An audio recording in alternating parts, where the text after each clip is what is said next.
Capítulo 22 de Gênesis. Depois dessas coisas, pôs Deus Abraão à prova e lhe disse: Abraão, esse lhe respondeu: Eis-me aqui. Acrescentou Deus: Toma teu filho, teu único filho Isaque, a quem amas, e vai-te à terra de Moriá. Oferece-o ali em holocausto sobre um dos montes que eu te mostrarei. Levantou-se, pois, Abraão de madrugada, e tendo preparado o seu jumento, tomou consigo 2 dos seus servos e a Isaque, seu filho, rachou lenha para o holocausto e foi para o lugar que Deus lhe havia indicado. Ao terceiro dia, erguendo Abraão os olhos, viu o lugar de longe. Então disse a seus servos: Esperai aqui com o jumento, eu e o rapaz iremos até lá, e, havendo adorado, voltaremos para junto de vós. Tomou Abraão a lenha do holocausto e a colocou sobre Isaque, seu filho. Ele, porém, levava nas mãos o fogo e o cutelo. Assim, caminhavam ambos juntos. Quando Isaque disse a Abraão, seu pai: Meu pai, respondeu Abraão: Eis-me aqui, meu filho. Perguntou-lhe Isaque: Eis o fogo e a lenha, mas onde está o cordeiro para o holocausto? Respondeu Abraão: Deus proverá para si, meu filho, o cordeiro para o holocausto. E seguiam ambos juntos. Chegaram ao lugar que Deus lhe havia designado. Ali edificou Abraão um altar. Sobre ele dispôs a lenha, amarrou Isaque, seu filho, e o deitou no altar em cima da lenha. E, estendendo a mão, tomou o cutelo para imolar o filho. Mas do céu bradou o anjo do Senhor: Abraão, Abraão! Ele respondeu: Eis-me aqui. Então lhe disse: Não estendas a mão sobre o rapaz, e nada lhe faças, pois agora sei que temes a Deus, porquanto não me negaste o filho, o teu único filho. Tendo Abraão erguido os olhos, viu atrás de si um carneiro preso pelos chifres entre os arbustos. Tomou Abraão o carneiro e o ofereceu em holocausto em lugar de seu filho. E pôs Abraão por nome àquele lugar: O Senhor proverá. Daí dizer-se até o dia de hoje: No monte do Senhor se proverá. Então do céu bradou pela segunda vez o anjo do Senhor a Abraão e disse: Jurei por mim mesmo, diz o Senhor, porquanto fizeste isso e não me negaste o teu único filho, que deveras te abençoarei, e certamente multiplicarei a tua descendência como as estrelas dos céus e como a areia da praia do mar. A tua descendência possuirá a cidade dos seus inimigos. Nela serão benditas todas as nações da terra, porquanto obedeceste à minha voz. Então voltou Abraão aos seus servos e juntos foram para Berseba, onde fixou residência. Eu não sei se você já foi assistir, ou se pretende ir, mas tem um filme, ou pelo menos tinha até bem pouco tempo atrás, acho que ainda está em cartaz, o filme campeão de bilheteria do Brasil. É um campeão meio curioso, porque foi o que mais vendeu ingresso, mas as sessões estão todas vazias. À semelhança dos 10 Mandamentos, agora o filme Nada a Perder, né, repete a experiência da Igreja Universal, porque é a história, em filme, dos livros escritos por um jornalista a pedido de Edir Macedo, retratando a sua vida. É meio esquisita essa história de retratar a biografia de alguém que está vivo, né? O Rui Castro, jornalista da Folha de São Paulo, se recusou a fazer uma biografia do Agildo Ribeiro, né, o humorista que morreu, porque falei: eu vou fazer a biografia, você está vivo, depois você faz besteira e a minha biografia só te exalta, né? E aí ele se recusou. Mas tem gente que gosta de fazer biografia de gente viva. O Edir Macedo é um deles, e não contente com os 3 livros escritos, ainda teremos então mais 2 filmes de continuação a esse que já está em cartaz. O Nada a Perder. Por que eu estou falando Nada a Perder? Porque quando eu leio o texto do sacrifício de Isaque, eu acho que é exatamente o contrário. Aqui a gente lê a história de alguém que tinha tudo a perder. Tudo. Isaac tinha tudo a perder. Ele mal tinha vivido, ele era um rapaz, como diz o texto sagrado, né? Abraão chama ele de rapaz, um moço, né? E ele não tinha vivido quase nada da vida. E agora estava lá, diante do altar de Deus, deitado em cima do altar, pronto para ser imolado pelo próprio pai, a pedido do Senhor. Eu sei que a ênfase, todas as vezes que a gente fala desse sermão, dessa passagem, a ênfase sempre recai sobre Abraão. Isso não é errado. A própria Bíblia explora Abraão nesse episódio, né? O apóstolo Paulo fala disso aos Romanos, o autor aos Hebreus, no capítulo 11, dos versículos 17 a 19, fala disso, né? Pela fé, Abraão, quando posto à prova, ofereceu Isaque, estava mesmo para sacrificar o seu unigênito, aquele que acolheu alegremente as promessas, a quem se tinha dito: em Isaque será chamada a tua descendência, porque considerou que Deus era poderoso até para ressuscitá-lo dentre os mortos, de onde também figuradamente o recobrou. Então, as loas à fidelidade e a fé, né? Fidelidade e fé vem do mesmo radical, de Abraão, são corretas, não são erradas, e são biblicamente embasadas. Mas, e quanto a Isaac?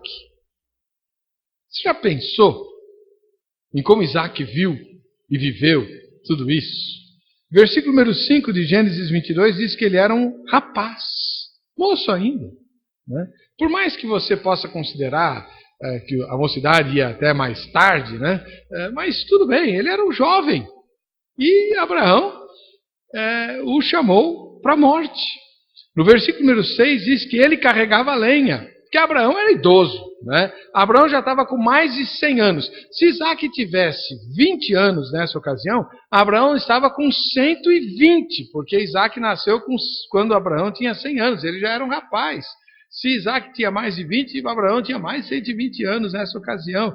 Ele já tinha vivido muitas experiências. Se você fizer uma análise da biografia de Abraão, pouquíssima gente na história da humanidade viveu o grau e a quantidade de experiências que Abraão viveu. Ele tinha vivido muito, tinha tido muitas, não foi uma nem duas, mas muitas experiências com Deus. Ele ouvia Deus falar, ele ouvia audivelmente a voz de Deus. Ele contava estrelas, ele contava grãos de areia, porque Deus já tinha mandado ele fazer isso. Olha, essa vai ser a tua descendência. Ele tinha hospedado na sua casa e servido refeição para anjos de Deus. Ele tinha sido pai aos 100 anos de idade, né? A esposa dele tinha 90. Abraão era alguém que a gente pode dizer assim, ele tinha experimentado de tudo. Também tinha tido seus reveses, seus grandes problemas, né? Situações difíceis. Enfim, ele morrer, tá. Mas e Isaac? O que Isaac tinha experimentado, né? O que Isaac tinha vivido? O que Isaac sabia de experiência pessoal, íntima, individual com Deus? Ele era um rapazote. Mas a pergunta que eu faço, por que Isaac não lutou contra Abraão? Ele era jovem, o pai dele era um ancião, ele podia empurrar o pai, ele podia ter fugido daquela situação. Eu acredito, meus irmãos, que para Isaac foi muito mais difícil do que para Abraão aquele teste. O teste é para Abraão, mas eu quero focar hoje a nossa meditação em Isaac.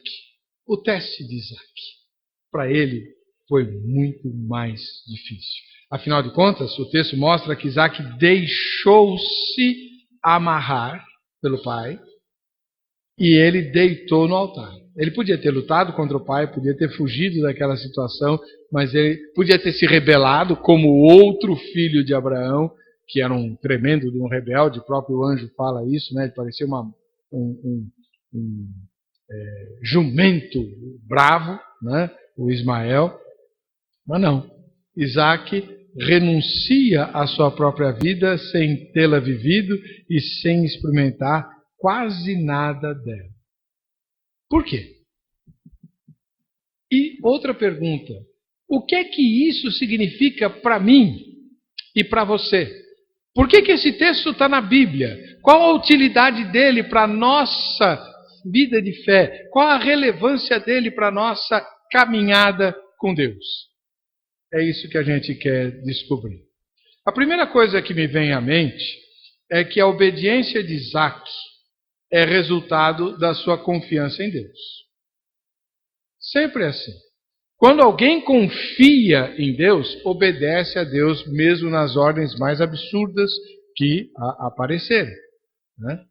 José, marido de Maria, ou desposado com Maria, não tinha tido nada com ela e ela aparece grávida. O que é que acontece? Um anjo vai lá e fala assim: José, não temas receber Maria como tua esposa, porque o ente que ela está gerando vem do Espírito Santo. José confiou em Deus. Virou um motivo de chacota na sua vila pelo resto da sua vida, né? Mas ele confiou em Deus e obedeceu. Recebeu Maria, a sua esposa. A obediência é sempre resultado da confiança em Deus. Agora, por que Isaac confiava em Deus? Nós acabamos de ver que ele era ainda jovem. Ele não tinha tido experiências pessoais com Deus, mas ele adquirira a confiança no Senhor por meio das experiências dos seus pais. Nós estamos no mês do lar, começando o mês do lar. Eu tenho sempre lá muitas reticências com esse tipo de coisa e tal, mas eu queria, nesse primeiro domingo que abre o mês do lar, pensar na relação pais e filhos, ou de filhos e pais. A gente sempre fala da relação marido e mulher, isso está muito batido e também acho que não resolve nada. Nunca vi nenhum problema muito grave de casal se resolver por meio de estudos sobre o mês do lar, né? Mas tá bom, eu tenho uma filha que é fanática por esse tipo de ministério, então tudo bem. Eu quero hoje pensar no relacionamento filhos e pais, pais e filhos. Isaac e Abraão, Abraão e Isaac. Isaac havia adquirido a confiança em Deus por causa das experiências dos seus pais. Isso significa que Abraão e Sara foram muito capazes de compartilhar a sua fé, a sua experiência, o seu Deus com Isaac. Isso é importantíssimo. Muitas vezes nós achamos, sei lá por quê, que a fé que temos no Senhor é transmitida geneticamente para os nossos filhos. E a nossa teologia reformada meio que dá um empurrãozinho nessa direção. Só que as coisas não são assim. Cada um é cada um. Filho de peixe, peixinho é. Filho de crente, não necessariamente crentinho é. Pode ser cretino. Está cheio de os irmãos que fizeram evangelização de rua encontram ex-crentes de monte. Alguns deles foram pastores de igreja. Outros, muitos, são filhos de pastores. Quando o Ebenezer nos ajudava aqui na igreja e trabalhava na vara da infância e da juventude como promotor, ele falava para nós, a maioria, mais de 50% dos internos da FEBEM daquela época são filhos de crentes.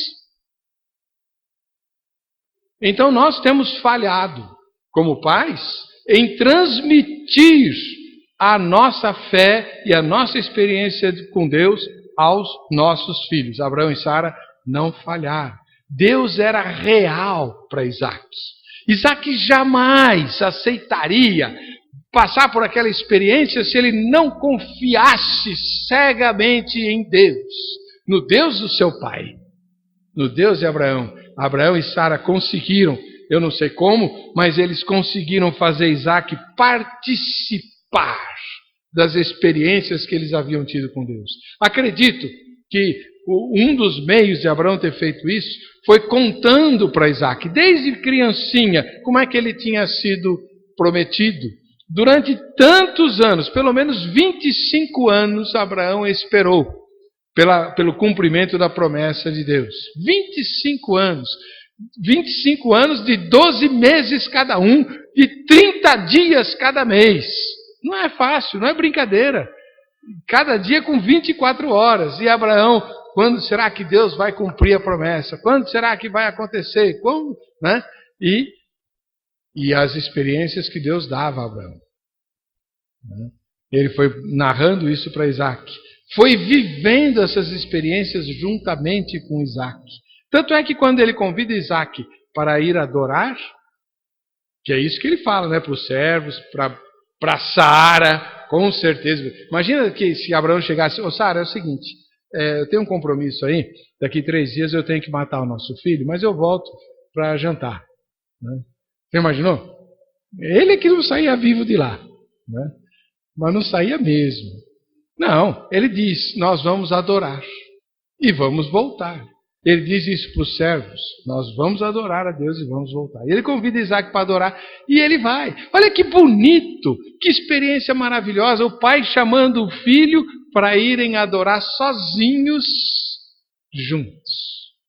Tantos pais que convidam o filho para ir pescar, tantos pais que convidam o filho para ir acampar, mas quantos pais convidam os filhos para irem adorar sozinhos? No monte, né? Como já foi moda aí, adorar no monte. E Isaac recebe a confiança em Deus com base nessa transmissão de fé. Não é o único caso. Joquebede, mãe de Moisés, ela recebe a tarefa de desmamar o próprio bebê e entregá-lo nos braços de uma princesa egípcia. Deve ter sido terrível a experiência de Joquebede, mas Deus dá a Joquebede a chance de educar o seu filho. E naqueles poucos anos em que ela viveu com Moisés, ela transmitiu não apenas amor e leite, ela transmitiu fé.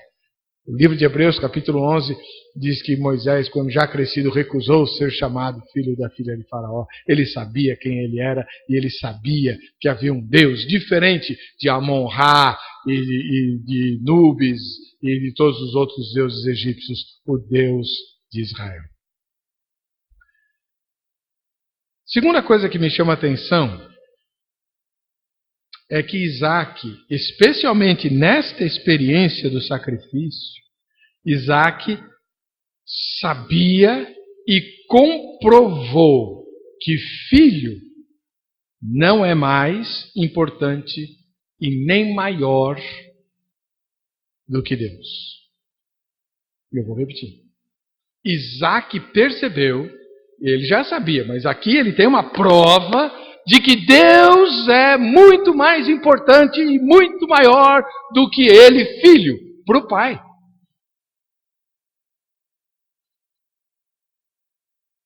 Não foi o que Jesus ensinou? Qual é o primeiro mandamento? Amarás, pois, ao Senhor teu Deus de todo o teu coração, de toda a tua alma, com toda a tua força e de todo o teu entendimento. Esse é o primeiro mandamento.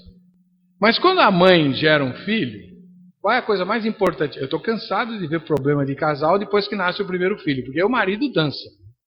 Ele só serve para pagar conta e ajudar a embalar o berço quando a mãe não aguenta mais de madrugada. O filho é o centro de tudo e tal. E pode nascer uma certa idolatria. O filho passa a ocupar o lugar de Deus em importância, em prioridade, né? em atenção, em cuidado. Isaac sabia que isso não acontecia com Abraão. Ele sabia que Deus é maior, que Deus é mais importante. Né? Sabe, essa é uma das lições muito fortes para o lar. Nós amamos os filhos, não podemos deixar de amá-los, de jeito nenhum. Os filhos são herança do Senhor. Nós devemos cercá-los de todos os cuidados, de todo amor, de todo carinho. Quando a gente batiza a criança aqui na nossa igreja reformada, já que eu critiquei, deixa eu elogiar, né? A igreja reformada batiza a criança e a gente exige dos pais um compromisso. Você vai amar essa criança, você vai, inclusive, hoje soa ridículo isso, né? Mas está no nosso manual. Os pais são obrigados a prometer diante de Deus e da igreja que vão ensinar a criança a ler. Nossa igreja tem mais de 100 anos, né? E vão obrigar a criança, os pais são obrigados a ensinar a criança a ler para que ela leia as Sagradas Escrituras, né? E você vai ler com elas, e vai orar com elas, e vai ler e vai orar por elas também, né? Esse é o compromisso do batismo infantil, feito na igreja reformada que assim age, né? A ideia é, nós vamos cercar os nossos filhos de todos os cuidados possíveis, sociais, intelectuais, morais e espirituais. Mas Deus ainda é a nossa prioridade. Ele vem antes, Ele vem primeiro. Foi o que Deus pediu para Abraão. Abraão, é o seguinte, você já tem o filho, né? Cumpri minha promessa? Ok, entrega teu filho. Quero ele de volta. Vamos ver se eu sou mais importante para você do que o teu filho. Mas eu esperei 25 anos. Abraão não retruca. O livro de Hebreus desvenda. Ele diz, não, eu tenho promessa. Deus disse que eu vou ser pai de uma grande nação, que as famílias da terra vão ser benditas na minha semente. Então, se ele está pedindo a minha semente de volta, ele vai me devolver, nem que seja pela ressurreição. O autor aos Hebreus diz isso com todas as letras. Abraão não titubeia, ele vai, porque Deus é maior, Deus vem antes, Deus é prioridade, ponto final. Ninguém, nada ocupa o lugar de Deus na minha vida. É isso que Abraão mostrou, e foi isso que Abraão ensinou para Isaque. Será que é isso que nós temos ensinado aos nossos filhos? Quais são as prioridades que nós passamos para os nossos filhos em relação à vida de fé? Essa é uma lição extremamente forte. E sabe, ela dá resultado. Folheia a tua Bíblia aí 10 capítulos para frente, 9 na verdade. Gênesis capítulo 31. Nos versículos 42, agora Jacó, filho de Isaque, Jacó está tendo problemas com Labão. Lembra de Labão? Sujeito honesto, bonzinho que só, né? Safado sem vergonha, um pilantra da maior espécie, enganou Jacó a vida inteira. 20 anos ele enganou Jacó e explorou Jacó e tal. E agora Jacó ele está indo embora, foi embora das terras de Labão. Labão vai atrás dele, querendo os rebanhos de volta, as filhas de volta, os netos de volta, querendo o trabalho de Jacó de volta. E aí não dá certo, eles brigam e tudo, e é feito um juramento de paz entre Labão e Jacó.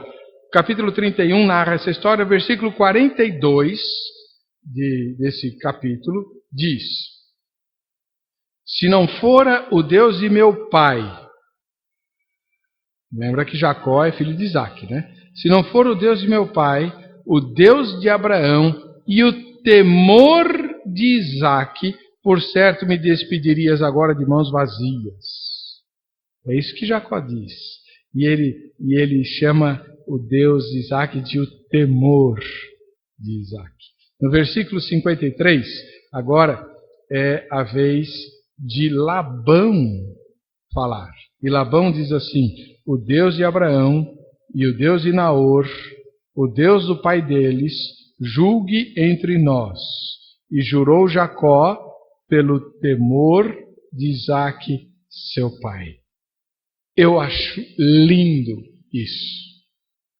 Quando Isaque falava com Esaú e Jacó sobre Deus, o nome que Isaque dava era temor. Temor. Eu gosto disso. Não temor de medo, de pavor, Isaac nunca teve medo nem pavor de nada, né? Muito menos de Deus. Temor no sentido de devoção, de veneração. Temor no sentido de profunda reverência, que vai muito além do que a gente chama de respeito. Temor e adoração. Essa era a imagem que Isaac tinha a respeito de Deus, né? Temor.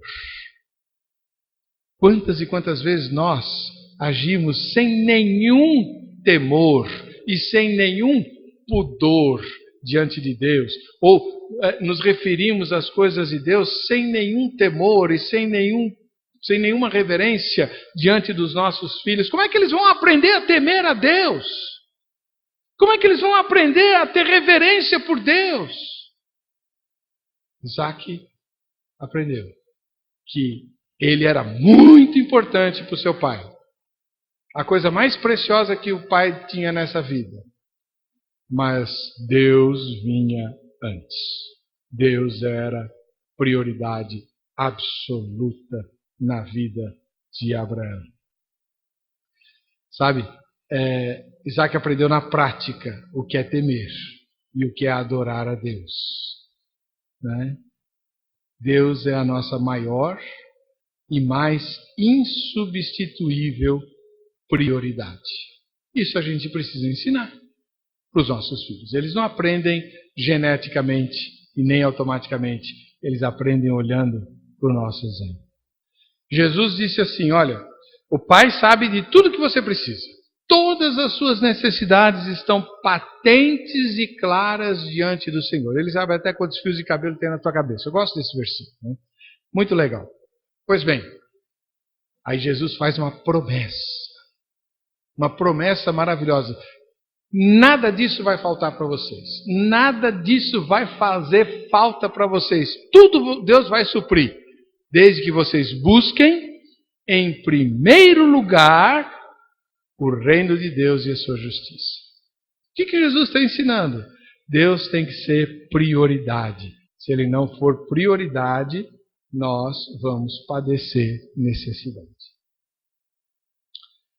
E em terceiro lugar, irmãos, para terminar, o texto do sacrifício de Isaac tem uma lição muito, muito forte,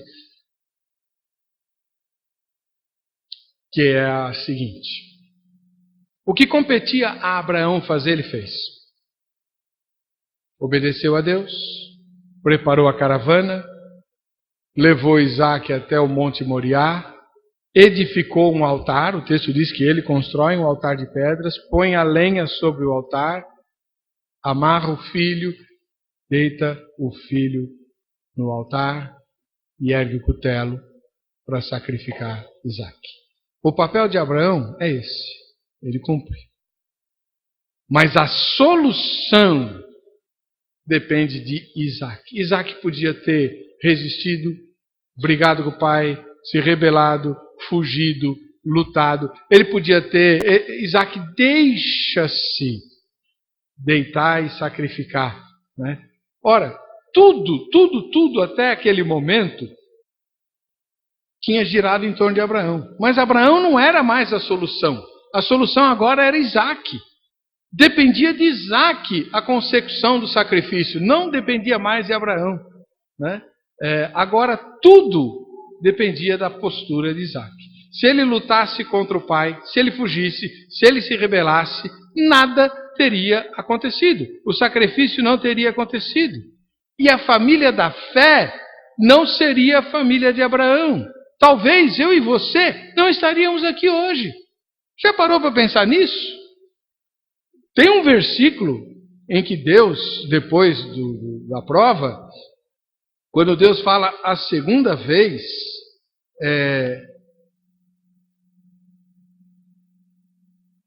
no versículo 15, então do céu bradou pela segunda vez o anjo do Senhor a Abraão e disse: jurei por mim mesmo, olha que palavra, jurei por mim mesmo diz o Senhor, porquanto fizeste isso, e não me negaste o teu único filho, que deveras te abençoarei, e certamente multiplicarei a tua descendência como as estrelas dos céus e como a areia da praia do mar. A tua descendência possuirá a cidade dos seus inimigos. Verso 19. Verso 19. Nela, na tua descendência, Abraão, nela serão benditas todas as nações da terra, porquanto obedeceste a minha voz. Eu e você somos abençoados porque Isaque obedeceu, Abraão obedeceu. Abraão a gente sabia que ia fazer, mas e Isaque?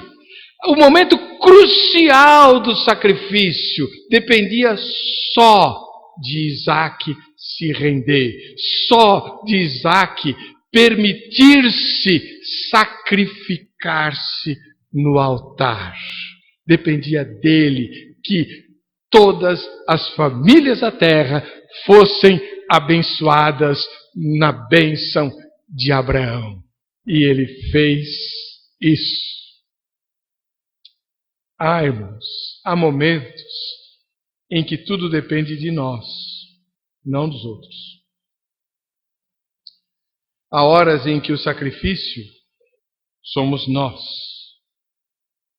Há horas em que é a nossa vez de deitarmos no altar. Os anciãos, os que vieram antes, os pais, já vieram. Já fizeram o que tinham de fazer. Mas agora depende de nós. Sabe? É muito mais difícil nos entregarmos no altar de Deus do que entregar alguma coisa. Quando Deus pede para entregar alguma coisa, eu lembro da experiência de Enéas Tonini, um pastor que morreu com mais de 100 anos, né? E que é um dos líderes do avivamento aqui do Brasil. Ele conta, num dos livros dele, escreveu um monte, que ele era pastor da igreja de Perdiz, Igreja Batista de Perdiz, diretor da faculdade teológica lá e tal, e Deus começou a mexer com ele. E a primeira coisa que Deus pediu para Enéas Tonini foi a biblioteca. Né? Entrega a tua biblioteca. E Enéas Tonini titubeou, porque ele amava, idolatrava aquela biblioteca, tinha um orgulho danado da cultura. Ele era um dos homens mais cultos do país, né? Da cultura que ele possuía e tal, e Deus pediu a biblioteca. Eu fico pensando, se Deus me pedisse a biblioteca, eu dava com prazer. Né? Pode levar, não tem problema nenhum. Né? Mas quando Deus pede coisas, a gente até entrega. É menos complicado. Agora, quando Deus pede que nós sejamos o sacrifício, aí a coisa aperta.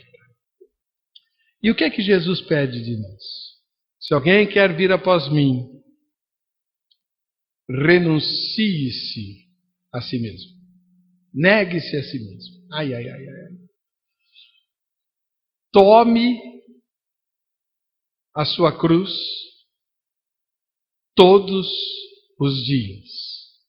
Cruz não é lugar de glória. Cruz é lugar de quê? Sacrifício. Sacrifício. Você vai se negar a si mesmo, vai renunciar a si mesmo e vai se sacrificar por mim todos os dias. Você vai se oferecer em sacrifício. O apóstolo Paulo, em Romanos capítulo 12, diz que o nosso sacrifício vivo, santo e agradável a Deus é o nosso corpo oferecido como culto racional. Não é só Isaque que tem que se sacrificar no altar, não. A gente lê a história, ai que bonito, olha como eles criam em Deus, amém. Fecha a Bíblia. Essa mensagem está aqui porque Deus quer que eu e você nos ofereçamos como sacrifício vivo, santo e agradável a Deus. Como ele fez. Né? Como ele fez. Isaque se deixou deitar no altar. Jesus se deixou pregar na cruz. E nós? Estamos prontos para deixar tudo no altar? Nos deixar nós mesmos? Deixar lá a nossa vida? Desistir da vida? Para Deus fazer conosco o que quiser? Você é a solução. Não o ancião. Não seu pai. Quando a resposta para o problema é o seu sacrifício, você foge? Você luta? Você se rebela? Ou você confia e se deita no altar? Essas perguntas Deus fez para mim. Eu só estou relendo o que eu escrevi quando Deus falou comigo nesse texto. Heber, quando a resposta para o problema é o seu sacrifício, o que você faz, Heber? Você foge? Você luta? Você se rebela? Ou você confia em mim e se deita no altar? Isaac não morreu ali. Sabe com quantos anos morreu Isaac? 180. 180 anos. Ele era um moço. Vamos dizer que ele tinha 20 anos de idade. Ele viveu mais 160 depois dessa experiência. E desfrutou da bênção de Abraão. Como eu disse, no versículo 18 desse capítulo, quando Deus repete a bênção para Abraão, não é mais para Abraão. A bênção não é mais para Abraão. Deveras te abençoarei, certamente multiplicarei a tua descendência como as estrelas do céu. As bênçãos que são decorrentes daqui, que vão possuir a terra dos inimigos e tal, é para Isaac. Ele é agora o herdeiro, né? Porque ele obedeceu. E nós, eu e você, somos benditos, porque Abraão ouviu a voz do Senhor e Isaac se deixou sacrificar. Para concluir, irmãos, já que hoje foi dia de Santa Ceia, há um paralelo muito evidente aqui entre Abraão e Deus, entre Isaac e Jesus. Tanto Abraão quanto Deus Pai não pouparam os filhos. O apóstolo Paulo vai dizer, aquele que a seu próprio filho não poupou, antes por todos nós o entregou. Né? Tanto Isaac quanto Jesus, os filhos, não se rebelaram, mas se permitiram sacrificar. A única diferença é que no caso de Abraão e Isaac, Deus proveu um cordeiro substituto. No caso de Deus e Jesus, não. Sabe por quê? Porque quem devia estar naquela cruz era eu, era você.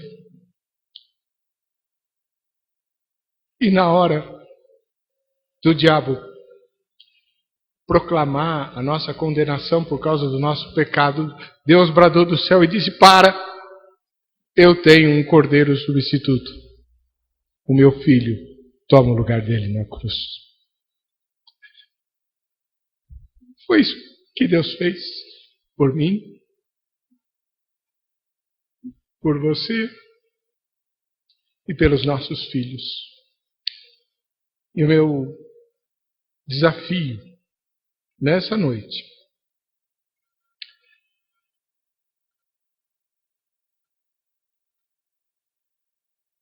é transmitir essa mensagem para as próximas gerações. Vivemos tempos em que ninguém quer perder nada. Ninguém quer sacrificar nada. Que o sacrifício de Abraão, o sacrifício de Isaac, que espelha o sacrifício de Jesus, mude a nossa maneira de pensar e de viver. Que Ele nos abençoe. Amém.